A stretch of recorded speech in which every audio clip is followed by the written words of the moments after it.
What's up, everybody? Big D, Derek Lambert. I love you guys. I just want you to know that.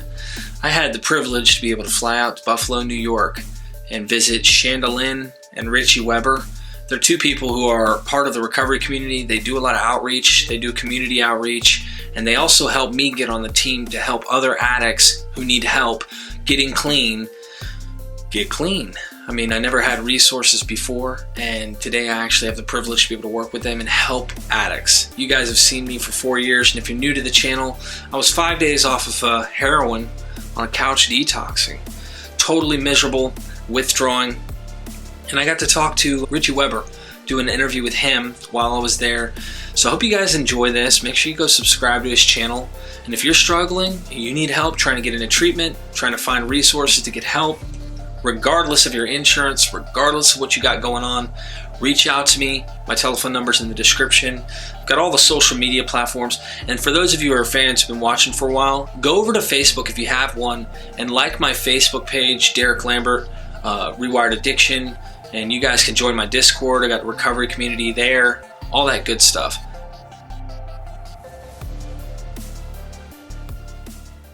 So for me, my addiction started like a lot of people's addiction. You know, it started with a football injury. A lot of people got started with sports injury. I broke my arm my junior year of high school. I was 16 years old, going on 17. I don't know, can you see this in the camera? As you see here, I had surgery. I had a plate and screws put in my arm. So the first hospital I went to, they said I was about an inch away from having a compound fracture. Which a compound fracture is when your bone actually pops out of your skin. It was a really nasty break. And they sent me to a bigger hospital up in Toledo. So before they sent me to Toledo, they gave me a script of Vicodin. I get to Toledo, I have the surgery, I wake up with a script of Percocet. So I'm now a 16 going on 17-year-old kid with 2 scripts of highly addictive narcotic painkillers. I'm sure you guys know how the story goes from there. I just continued to use more and more. I took them exactly as prescribed, but when I took them, I felt incredible. I felt more peace than I had ever known before, and it really just took a hold of me right away. So you started buying off the street after that, or? Yeah, I just took my prescription as prescribed for a couple months.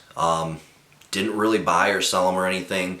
And then when I got into the summertime, I actually started trying to snort them for the first time. You know, there was myself and a lot of my classmates that, you know, that's kind of just what we did to party, was do pills.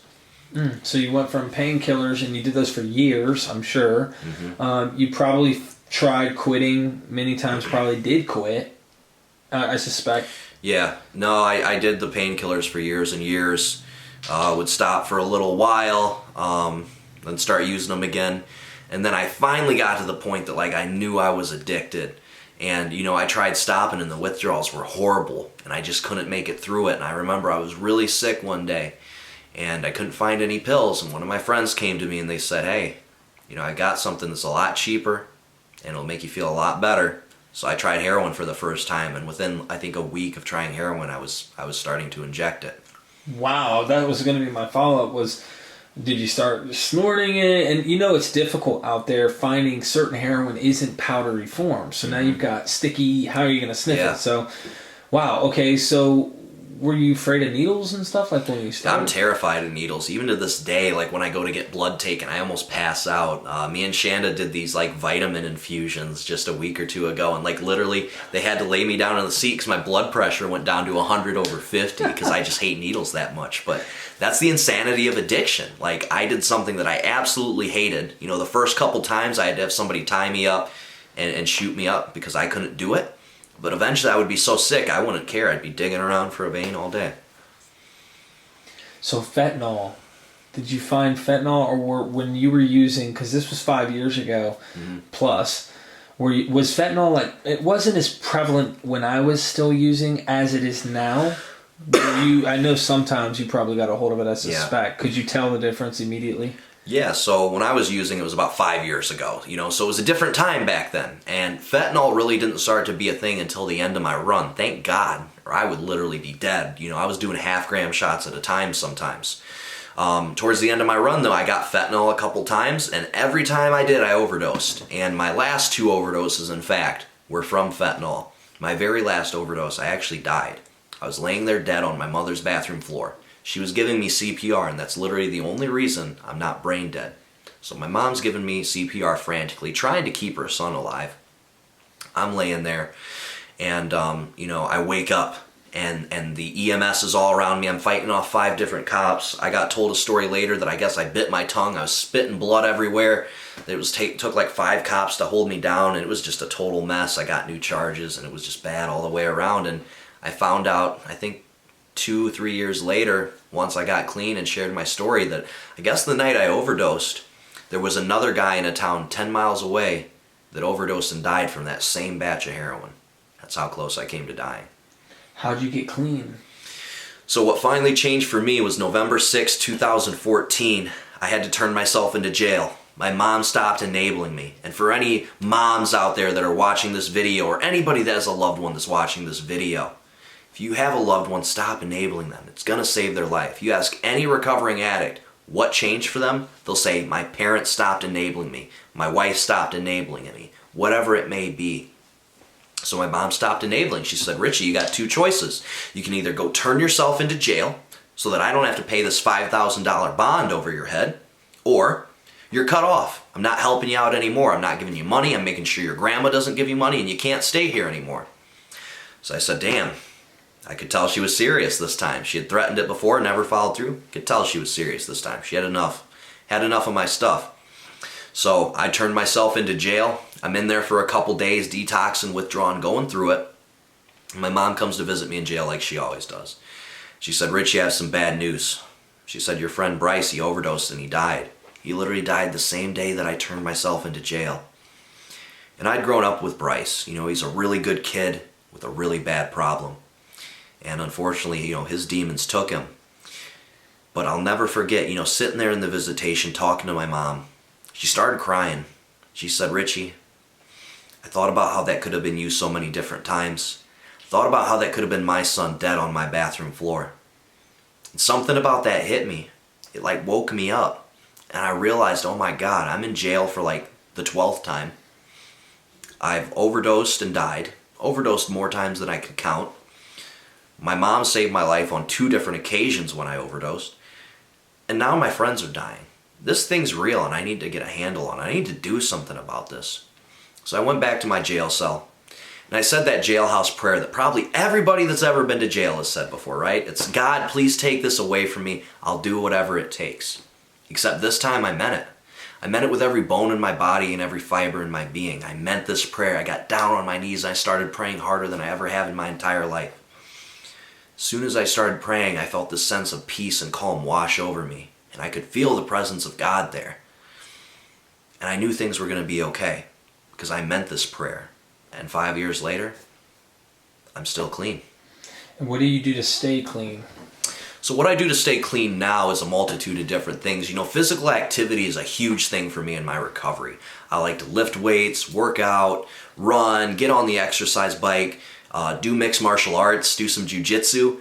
Physical activity for me is huge. As somebody that struggles with a mental health issue, in particular mental health, depression, and PTSD, I have to find ways to make myself feel high naturally. And working out is a great natural high, and it helps me treat my depression. In fact, there's a lot of studies that show that physical activity is just as effective as antidepressants and anti-anxiety medication, and it's been huge for me. The other thing that I do to stay sober today is I help people. I'm constantly on the phone every single day helping people, getting out there, working the 12th step each and every day, and that's what keeps me clean today. So what do you do now? Because that's important to me. I think it's important that you specify. You're out here helping addicts. You've been on 60 days in. A variety of different people have reached out. You talk to Congress now. You're speaking, or senators, sorry. Yeah. Senators, and I'm sure you've spoken to many officials. What do you do now? It turned in your greatest flaw became your best victory. So yeah, absolutely. What is it that you do? So today, I'm a lot of different things. I'm a father. I'm an advocate. Just last week, I met with my senator for Ohio. I got to have breakfast with him. I got to speak at this big panel with him in front of 500 college students. And I got to pitch my idea to use seized drug dealer assets to pay for rehab and recovery resources for those with no insurance or Medicaid. And maybe Derek will put the link in the description of where you guys can sign that petition if you want to get behind it. I've also helped thousands of people get into treatment. And, this guy right here, Derek, he helps people too. If you or a loved one need help with any drug or alcohol addiction, please message us, text us. We'll do everything we can to help your loved one. In addition to that, I travel all across the country and speak and share my story. I've spoke at dozens of different schools trying to help these kids and prevent this problem from getting any worse. I love to go out to the rehabs and go visit people of who I've sent to treatment, help them in their recovery, and just do everything that I can to help. And then, of course, as Derek mentioned, I was on 60 Days In. That was a really crazy experience. Something I never thought I'd do was be on national freaking TV and get to share my story in front of millions of people. But I did, and I feel like I'm living proof that not only is recovery possible, but all things are possible through recovery. And Richie, one more question, man. Someone out there struggling right now. They're struggling with the same addiction, the same monster, and they need to hear something. You're talking to them. What would you share with that person right now? Giving them hope, giving them something. What would you say? So what I would say to them is reach out for help. Don't be afraid to reach out for help. If you're struggling, you have a loved one that's struggling, message me or Derek. We're both here to help you, and we have treatment resources all across the entire country. And that's literally where it starts. The first step is admitting that you have a problem. Realizing that you can't live this way any longer. Our way didn't work. It's time to take some suggestions from people that have been through the same thing as you and have made it out on the other side. So first step is to reach out and get some help. And it's so important for us to go to a good facility that can help with our mental health issues, help us with our trauma, and teach us how to live life sober again. Because I can promise you're not just going to go back to normal after a month. It takes time. We spent 5, 6, 10, 15 years abusing drugs, and destroying our lives. It's going to take us time to build it back up. And that's why rehab's so important for so many people, because it's like literally the foundation of your recovery to get started. And as you build that foundation and you lay it down, you continue to add to it. You add more and more components until finally you have a good life and you're happy in your life. Richie Weber's a great guy. I know him personally now. And he's got a YouTube channel. He just started. It's brand new. So make sure you guys go subscribe. He's trying to get it off the ground. Let me know what you guys think. I love this stuff, man. I'm all about this. I want to try and help you guys. I'm here for you. Reach out. Don't be afraid if you're struggling. Tell me your experience. What was your experience? If you could put that down in the comments. If you're still fighting, hashtag still fighting the fight down in the comments section. And I'll show you some love. I love you guys. Big D.